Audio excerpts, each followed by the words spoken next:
السلام علیکم۔ ہمارے چینل بیا اور مالا پر خوش آمدید۔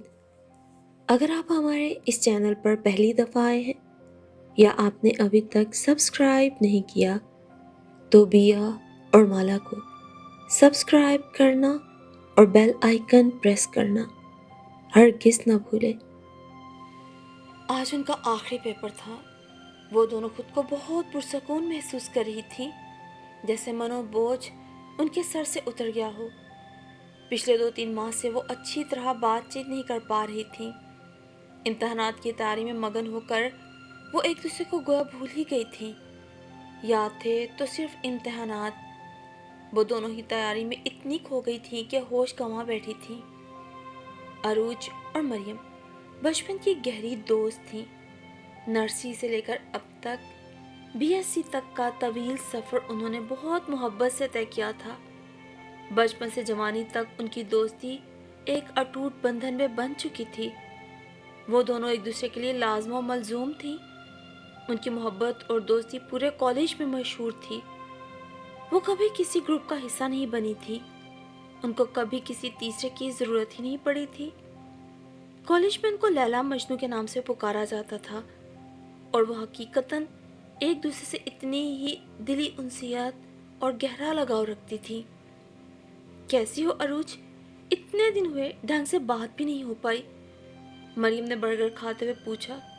اس وقت وہ دونوں ایک چھوٹے سے ریسٹورنٹ میں آمنے سامنے بیٹھی تھیں۔ ٹھیک ہوں، ایک دم فٹ۔ تم سناؤ؟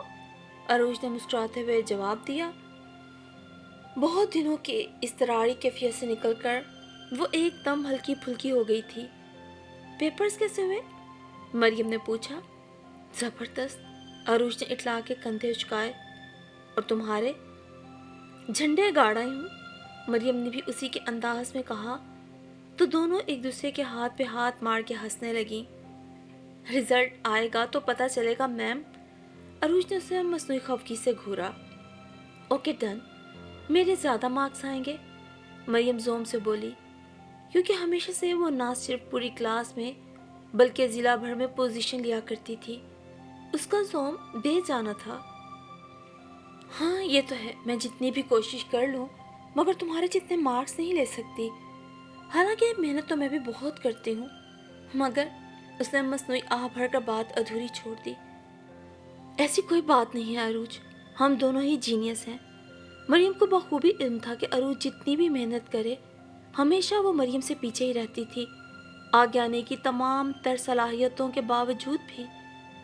ہاں میں جانتی ہوں کہ مجھ میں بہت صلاحیتیں ہیں مگر تم سے کم، عروج کے لہجے میں ہلکی سی آزردگی در آئی۔ مریم نے سر اٹھا کر دیکھا۔ عروج کے چہرے پہ مایوسی کی پرچھائیاں نظر آ رہی تھیں۔ مریم نے اس سمے خود کو بہت بے بس اور لاچار محسوس کیا۔ اسے سمجھ نہیں آ رہی تھی کہ وہ عروج کو کیسے سمجھائے، کون سا حرف تسلیم بوئے کہ عروج کے چہرے پہ چھائی یاسیت سمٹ کر خوشی بکھر جائے۔ مگر کچھ لمحات یوں ہی گزر گئے۔ عروج یار نکلتے ہیں، وین چھوٹ گئی تو پھر بہت دیر تک دوسری وین کا انتظار کرنا پڑے گا، مریم نے عروج کے کھوئے کھوئے چہرے سے نظریں چراتے ہوئے کہا اور ہوٹل کی انٹرنس کے پار سڑک پہ نظریں جما دی۔ چلو چلتے ہیں۔ عروج کسی معمول کی طرح اٹھی اور مریم کے پیچھے چل پڑی۔ مریم کاؤنٹر پر بل پے کر رہی تھی۔ وہ دونوں ہوٹل سے باہر نکلی۔ دھوپ کی سخت حدت نے ان کے چہروں کو جھلسا ڈالا تھا اور سڑک تک آتے آتے پسینے میں بری طرح بھیگ چکی تھی۔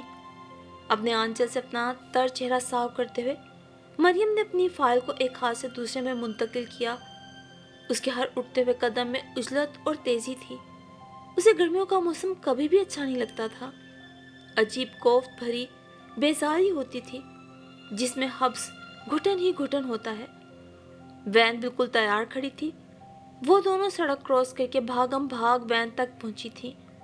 سورج ان کے سر پہ گویا آگ برسا رہا تھا۔ ان کے اعصاب نڈھال اور پش مردہ ہو رہے تھے۔ چند فرلانگ کے فاصلے پہ کھڑی وین ان کو حواس بحال کرنے پہ آمادہ کر رہی تھی، مگر جب وہ کھچا کھچ سواریوں سے بھری وین کے پاس پہنچی تو ان کے اوسان خطا ہو گئے کہ وین نہ صرف اندر سے بلکہ اسٹینڈ پر بھی کچھ مرد حضرات لٹکے ہوئے تھے۔ مریم نے اٹھا کر اپنی ننھی سی ناک سے کوڑی اور ایک زہر آلود کٹیلی نظر اپنے اطراف مسلسل گھورتے مردوں پر ڈالی۔ وہ قہر برساتی گرمی سے ادموئی ہوئی جا رہی تھی اور یہ لفنگے! مریم کو ان لوگوں کی نظریں اپنے وجود کے آر پار ہوتی ہوئی محسوس ہو رہی تھی۔ بھائی، ہمیں ضروری اور جلدی گھر جانا ہے، تھوڑی جگہ مل سکتی ہے؟ مریم نے زمانے بھر کی مسکینیت اور لاچاری اپنے چہرے پہ سجا کر کہا۔ عروج نے ٹھٹک کر اسے دیکھا۔ زمانے بھر کی معصومیت اس کے انداز سے ظاہر ہو رہی تھی۔ بسورتی، التجا کرتی۔ اس وقت مریم اتنی دلکش لگ رہی تھی، چمکتی ہوئی سیاہ ذہین بے ریا آنکھیں، نوخیز جوانی اور اس پر بھول پن اور سادگی کا گہرا اثر لیے اس کے انداز و اطوار۔ آپ ادھر بیٹھ جائیں۔ ایک نوجوان لڑکا اپنی سیٹ سے اٹھ کھڑا ہوا۔ مریم نے اس لڑکے کی چھوڑی ہوئی سیٹ پر عروج کو بیٹھنے کا اشارہ کیا۔ عروج اپنی فائل سنبھالتی وین پہ چڑھ کر اب مریم کے لیے ملتجی سے لہجے میں کسی کو اپنی سیٹ چھوڑنے کے لیے کہہ رہی تھی، مگر کوئی ٹس سے مس نہیں ہو رہا تھا۔ سب اپنی اپنی سیٹوں پر جمے بیٹھے تھے۔ گرمی نے الگ حلیہ بگاڑ کے رکھ دیا تھا۔ بھائی پلیز مجھے اپنی جگہ دے دیں، یہ وین نکل گئی تو دوسری وین کے آتے آتے شام ہو جائے گی، مریم نے ایک لڑکے کو کہا، یا اپنے طور پر اسے شرم دلانے کی کوشش کی۔ وہ کسی عورت کو نہیں کہنا چاہ رہی تھی، کیونکہ وہ اچھی طرح جانتی تھی کہ کوئی عورت اپنی سیٹ نہیں چھوڑے گی، بلکہ الٹا مریم کی وہ درگت بھی بنائے گی کہ خدا کی پناہ۔ مریم کے مسلسل کہنے اور واویلا کرنے پر آخرکار وہ لڑکا جلتا بھونتا اپنی سیٹ چھوڑ کر اٹھ کھڑا ہوا۔ اس کے نیچے اترتے ہی مریم نے کمال چستی کا مظاہرہ کرتے ہوئے سیٹ سنبھال لی۔ وین چلنے کی وجہ سے ہوا کے جھلسا دینے والے تھپیڑے مریم کی جان نکال رہے تھے، مگر وہ اپنے لیے جگہ بنا چکی تھی، کیونکہ وہ جگہ بنانے کے ہنر اور صلاحیتوں سے مالا مال تھی۔ ہر جگہ، ہر مشکل میں پہلے وہ عروج کے لیے جگہ بناتی تھی، اور عروج سوچا کرتی تھی، آخر مریم کو یہ یقین کیوں ہے کہ وہ مجھے اپنی جگہ دے دے گی اور اپنے لیے پھر سے جگہ بنا لے گی؟ یہ اتنا کامل یقین جو اسے اپنی ذات پر ہے، وہ مجھے حاصل کیوں نہیں ہے؟ اور پھر اس روز مریم ابھی دیر تک سونے کے ارادے سے لمبی تانے سو رہی تھی جب اس کی ماں نسرین نے اسے اٹھایا۔ اٹھ جاؤ مریم، دن چڑھ آیا ہے۔ وہ دھیرے دھیرے اسے پکار کر اٹھانا چاہ رہی تھی، مگر اس کے کان پر جوں تک نہیں رینگی۔ وہ یوں ہی بے سدھ لیٹی رہی۔ بیٹا اٹھ کر نماز پڑھ لو، پھر دوبارہ سو جانا۔ نسرین نے مریم کے پہلو میں جگہ بنائی اور بہت پیار اور رساں سے اس کا چہرہ تھپ تھپا کر کہا۔ مریم کے بالوں میں ہاتھ پھیرا تو اس نے نیموا آنکھوں سے ماں کو دیکھا اور پھر پٹ سے پوری آنکھیں کھول کر اپنی ماں کا ہاتھ پکڑا اور ہونٹوں سے لگا لیا۔ مریم ایک نرم سی مسکان لبوں پہ سجائے انہیں دیکھے جا رہی تھی۔ مریم نے اٹھ کر وضو کر کے نماز پڑھی، پھر نسرین کے ساتھ کچن میں ناشتہ بنوانے لگی۔ وہ دونوں باتیں بھی کر رہی تھیں اور کام بھی۔ وہ دونوں ماں بیٹی ایک دوسرے کے بہت قریب تھیں اور بہت سارا وقت ساتھ گزارتی تھیں۔ اب تو مریم بالکل فری تھی، اسی لیے وہ ہر وقت ماں کے ساتھ ہی لگی رہتی۔ آج مریم نے عروج کو دوپہر کے کھانے پہ بلایا تھا۔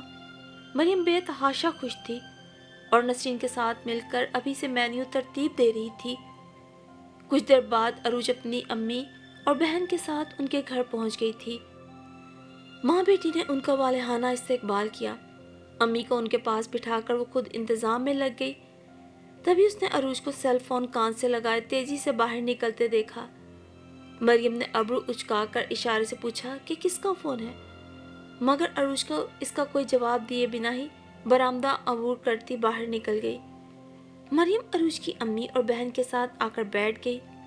باتوں کا لامتناہی سلسلہ شروع ہو چکا تھا۔ پھر چٹائی بچھائی گئی، کھانا بھی لگا دیا گیا، مگر عروج تاحال فون میں مگن تھی۔ مریم کو عجیب شرمندگی کا احساس ہو رہا تھا، جبکہ وہ قصوروار بھی نہیں تھی۔ کون ہے عروج؟ مریم نے سب کی نظر بچا کر عروج کو جا لیا اور اس کے بازو کو جھٹکا دیا۔ عروج ذرا سا اس کی طرف متوجہ ہوئی، پھر باتوں میں مگن ہو گئی۔ شہزاد ہے کیا؟ مریم نے پوچھا، کیونکہ شہزاد نامی لڑکے سے عروج کی ٹیلی فونک دوستی تھی۔ مریم نے اسے ٹوکا، بار بار اپنی طرف متوجہ کیا،